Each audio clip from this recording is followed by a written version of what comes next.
Hello friends, welcome to StudyKar. मैं हूं आपका दोस्त प्रभाकर। आज के इस इंपॉर्टेंट लेक्चर में हम डिस्कस करने वाले हैं 5 जुलाई 2024 के मोस्ट इंपॉर्टेंट करंट अफेयर्स के क्वेश्चन। तो आप इस पूरे लेक्चर को बहुत ही ध्यान से लास्ट तक जरूर देखिएगा। पहला और इंपॉर्टेंट क्वेश्चन है, राष्ट्रीय चिकित्सा आयोग के अध्यक्ष कौन बने हैं, यानी नेशनल मेडिकल कमीशन के चेयरमैन कौन बने हैं। BN गंगाधर अभी हाल ही में नेशनल मेडिकल कमीशन के अध्यक्ष बने हैं। शशि भूषण सिंह राष्ट्रीय जूट बोर्ड के सचिव बने हैं। अजय मानेकराव खानविलकर भारत के नए लोकपाल अध्यक्ष बने हैं। और विनय कुमार रूस में भारत के राजदूत बनाए गए हैं। चलिए इस क्वेश्चन को डिस्कस करते हैं। तो BN गंगाधर राष्ट्रीय चिकित्सा आयोग के अध्यक्ष बने हैं। इसके अलावा डॉक्टर संजय बिहारी को medical assessment and rating board का अध्यक्ष नियुक्त किया गया है। तो ये दो नियुक्तियां अभी हाल ही में की गई हैं। नेशनल मेडिकल कमीशन की बात करें तो यह भारत का एक वैधानिक निकाय है और इसका काम होता है medical education, medical professionals, institution और रिसर्च को नियंत्रित करना। राष्ट्रीय चिकित्सा आयोग की स्थापना 25 सितंबर 2020 को की गई थी।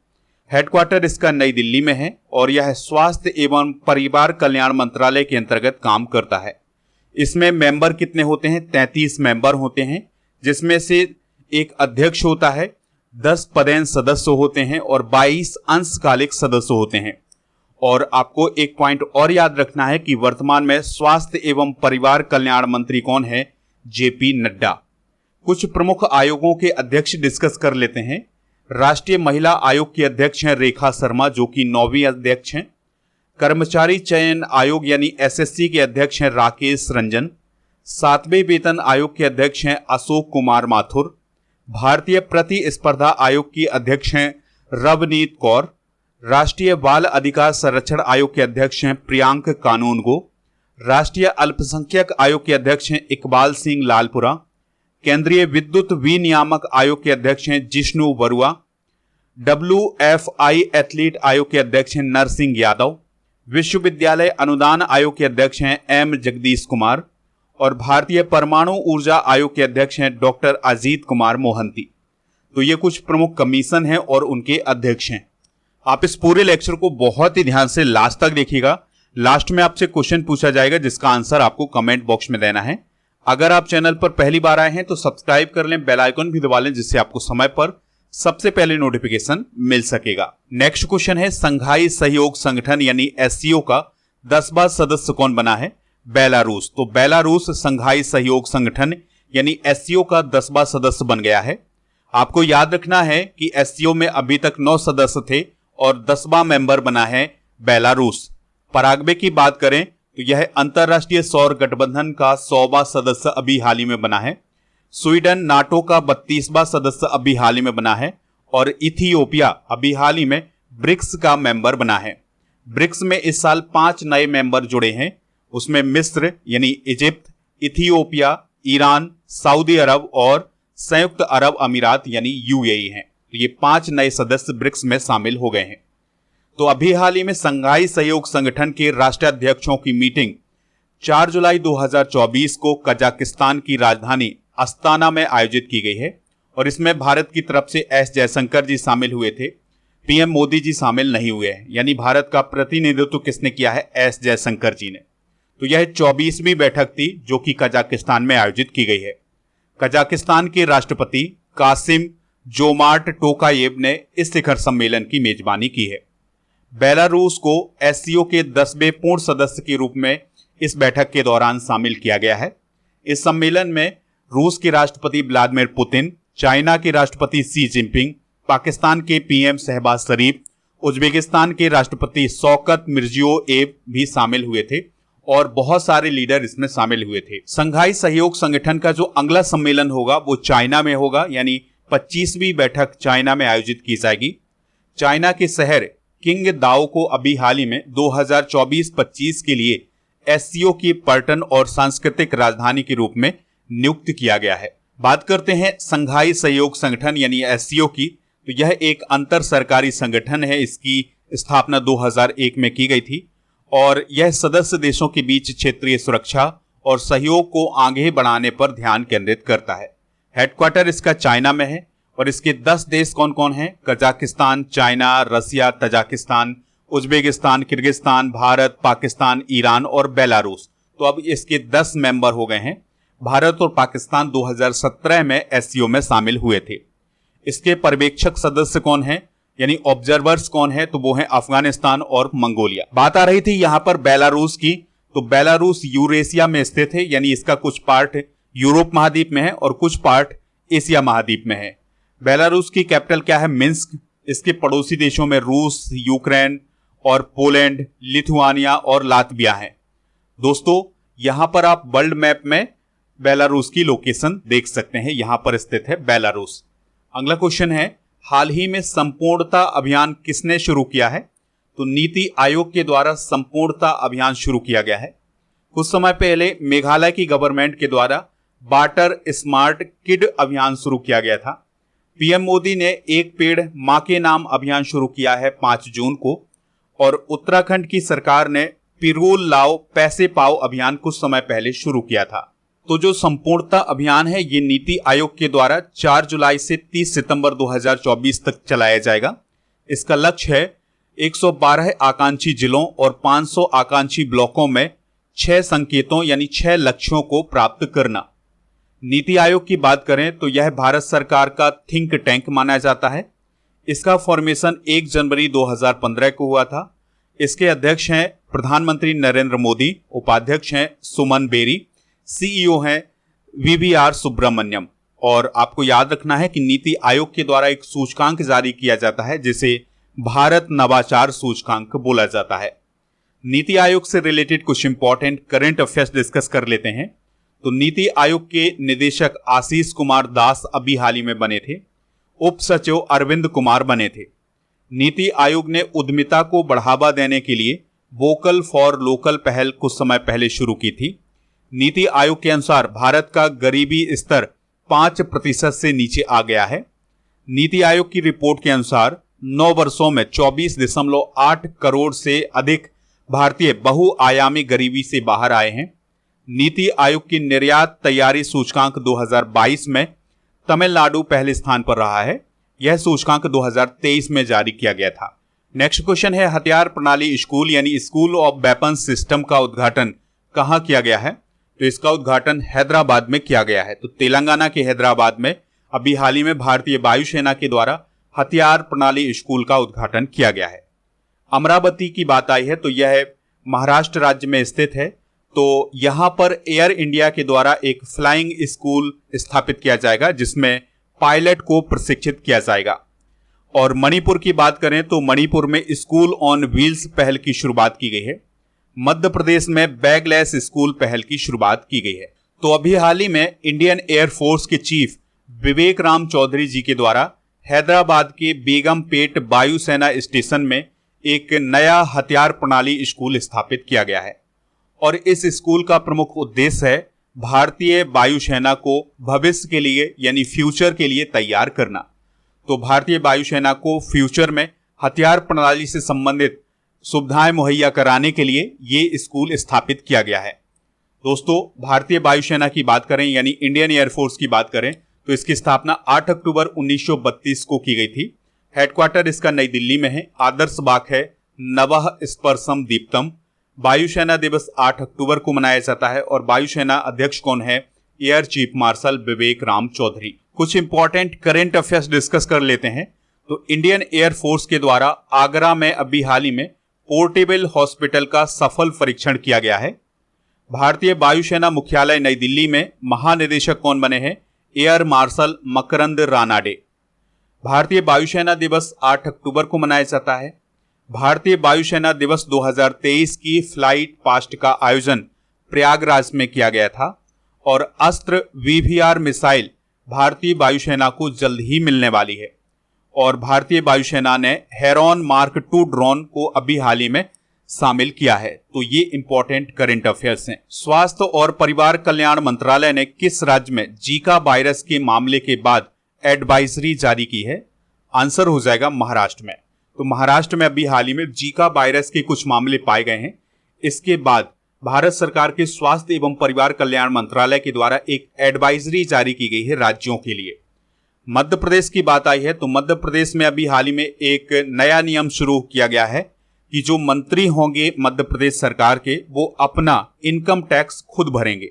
अब वहां की सरकार उनका इनकम टैक्स नहीं भरेगी। पंजाब की बात आई है तो पंजाब में मिशन निश्चय शुरू किया गया है। आंध्र प्रदेश की बात करें तो आंध्र प्रदेश की आधिकारिक राजधानी अभी हाल ही में अमरावती को घोषित किया गया है। तो महाराष्ट्र राज्य में जीका वायरस के मामले के बाद भारत सरकार के स्वास्थ्य एवं परिवार कल्याण मंत्रालय के द्वारा इस वायरस पर नजर रखने के लिए राज्यों के लिए एक एडवाइजरी यानी कुछ नियम लागू किए गए हैं। तो इस एडवाइजरी में यह कहा गया है कि जीका वायरस का परीक्षण किया जाए और खासकर जो गर्भवती महिलाएं हैं उनका परीक्षण किया जाए। तो इसको लेकर के अभी हाल ही में केंद्रीय स्वास्थ्य और परिवार कल्याण मंत्रालय ने एडवाइजरी जारी की है। तो जीका वायरस एक मच्छर के द्वारा फैलने वाला रोग है और यह एडीज मच्छरों के द्वारा फैलता है। इस रोग के फैलने से शरीर में हल्का बुखार, त्वचा पर लाल चकत्ते, सिर दर्द, मांसपेशियों और जोड़ों में दर्द होता है, पलक के नीचे सूजन भी आती है। तो ये लक्षण दिखाई देते हैं। और अगर आप जीका वायरस से बचना चाहते हैं तो उसके लिए आपको मच्छरों से बचना होगा। जीका वायरस से रिलेटेड कुछ और इंपॉर्टेंट फैक्ट डिस्कस करते हैं। तो इस वायरस का नाम युगांडा के जीका जंगलों के नाम पर पड़ा है, क्योंकि इन जंगलों में जो मच्छर पाए गए थे उन्हीं में ये वायरस सबसे पहले पाया गया था।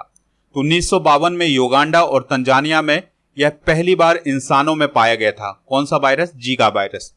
मई 2017 में गुजरात के अहमदाबाद जिले के बापू नगर इलाके में इसके 3 मामले मिले थे भारत में। 2020 में केरल की राजधानी तिरुवनंतपुरम में भी 20 से ज्यादा मामले सामने आए थे।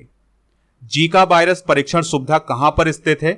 तो यह राष्ट्रीय विषाणु विज्ञान संस्थान जो कि पुणे महाराष्ट्र में है और राष्ट्रीय रोग नियंत्रण केंद्र जो कि दिल्ली में स्थित है। तो यहां पर जीका वायरस का परीक्षण किया जाता है। कुछ और इंपॉर्टेंट करंट अफेयर्स डिस्कस करते हैं। तो WHO ने कोरोना वायरस के लिए एक ग्लोबल नेटवर्क बनाया है जिसका नाम है कोविनेट। कोरोना वायरस की शुरुआत चाइना के वुहान शहर में 2019 में हुई थी। ऑक्सफोर्ड के वैज्ञानिकों ने निपाह वायरस के टीके CHAdO*1 निपाह बी का पहला मानव परीक्षण अभी हाल ही में किया है। भारत की पहली स्वदेशी रूप से विकसित हेपेटाइटिस ए वैक्सीन का क्या नाम है? हैबिस्योर। इसके अलावा मलेरिया के लिए वैक्सीन बनाई गई है जिसका नाम है R21 मैट्रिक्स M। भारत का पहला स्वदेशी कोविड-19 वैक्सीन कौन है? वो है कोवैक्सीन जो कि भारत बायोटेक के द्वारा बनाया गया था। दुनिया का पहला कोविड-19 वैक्सीन कौन है? स्पुतनिक V जो कि रसिया के द्वारा बनाया गया था। तपेदिक यानी टीबी की वैक्सीन का क्या नाम है? MTV-वैक। तो ये भी आप याद रखिएगा। नेक्स्ट क्वेश्चन है ICC T20 रैंकिंग में नंबर 1 स्थान पर पहुंचने वाले पहले भारतीय ऑलराउंडर कौन बने हैं? आंसर हो जाएगा हार्दिक पांड्या। तो अभी हाल ही में ICC के द्वारा T20 रैंकिंग जारी की गई थी और इसमें ऑलराउंडर की लिस्ट में पहले स्थान पर कौन थे? हार्दिक पांड्या। और वो भारत के पहले ऐसे ऑलराउंडर बने हैं जो कि T20 रैंकिंग में पहले स्थान पर पहुंचे हैं। तो हार्दिक पांड्या और श्रीलंका के कप्तान है वनिंदु हसरंगा, तो वो संयुक्त रूप से पहले स्थान पर हैं। हार्दिक पांड्या अब तक 6वें ऐसे भारतीय पुरुष खिलाड़ी बने हैं जिन्होंने T20 रैंकिंग में पहला स्थान हासिल किया है। बल्लेबाजी में अगर हम बात करें T20 की तो गौतम गंभीर, विराट कोहली और सूर्य कुमार यादव पहले स्थान पर पहुंच चुके हैं। गेंदबाजी में जसप्रीत बुमराह और रवि बिश्नोई भी नंबर 1 बन चुके हैं और अब ऑलराउंडर की लिस्ट में हार्दिक पांड्या पहले स्थान पर पहुंचे हैं। स्पोर्ट्स से रिलेटेड कुछ इंपॉर्टेंट करंट अफेयर्स डिस्कस करते हैं। तो कुछ समय पहले रियल मैड्रिड की टीम ने 15वीं बार UEFA चैंपियनशिप लीग का खिताब अपने नाम किया था। दीपा कर्माकर जो कि भारतीय जिम्नास्ट हैं, तो उन्होंने एशियाई सीनियर चैंपियनशिप में गोल्ड मेडल हासिल किया है और वो ऐसा करने वाली पहली भारतीय बनी है। 13वें यूरोपियन गर्ल्स मैथमेटिकल ओलंपियाड 2024 में भारत ने 2 सिल्वर और 2 ब्रॉन्ज मेडल जीते हैं। दीपिका सोरेंग को हॉकी इंडिया असुंता लाकड़ा पुरस्कार दिया गया है और टाटा कंसल्टेंसी सर्विसेज वर्ल्ड 10 के बेंगलुरु के 16वें संस्करण में केन्या के धावक पीटर मवानिकी ने पुरुषों की रेस में पहला स्थान हासिल किया है। रश्मि कुमारी ने राष्ट्रीय महिला कैरम खिताब अभी हाल ही में जीता है। विदर्भ को हराकर मुंबई ने रणजी ट्रॉफी 2024 जीती है। सऊदी अरेबियन ग्रैंड प्रिक्स 2024 का खिताब मैक्स वेरस्टेपेन ने जीता है।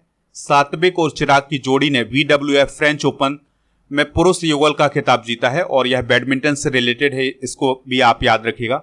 स्पेन ने पहली बार यूईएफए महिला राष्ट्रीय लीग का खिताब अभी हाल ही में अपने नाम किया है। नेक्स्ट क्वेश्चन है, वर्ल्ड बैंक के एग्जीक्यूटिव डायरेक्टर का सीनियर एडवाइजर किसे नियुक्त किया गया है? निकुंज श्रीवास्तव को। टी राजा कुमार की बात करें तो यह FATF के अध्यक्ष हैं। क्रिस्टेलिना जॉर्जिवा यह IMF के MD हैं। और गीता गोपीनाथ की बात करें तो IMF की ये प्रथम उप प्रबंध निदेशक हैं। तो केंद्र सरकार ने अभी हाल ही में निकुंज श्रीवास्तव को वर्ल्ड बैंक के एग्जीक्यूटिव डायरेक्टर का सीनियर एडवाइजर नियुक्त किया है। उन्होंने किसका स्थान लिया है? तो राजीव टोपनो का स्थान लिया है। भारत के परमेश्वरन अय्यर विश्व बैंक समूह में बांग्लादेश, भूटान, भारत और श्रीलंका का प्रतिनिधित्व करने वाले कार्यकारी निदेशक के रूप में वो काम कर रहे हैं। तो उन्हीं के सीनियर एडवाइजर कौन बने हैं? निकुंज श्रीवास्तव बने हैं। विश्व बैंक की बात करें तो इसकी स्थापना 1944 में हुई थी। वाशिंगटन DC में हेडक्वार्टर है। 189 इसके मेंबर हैं।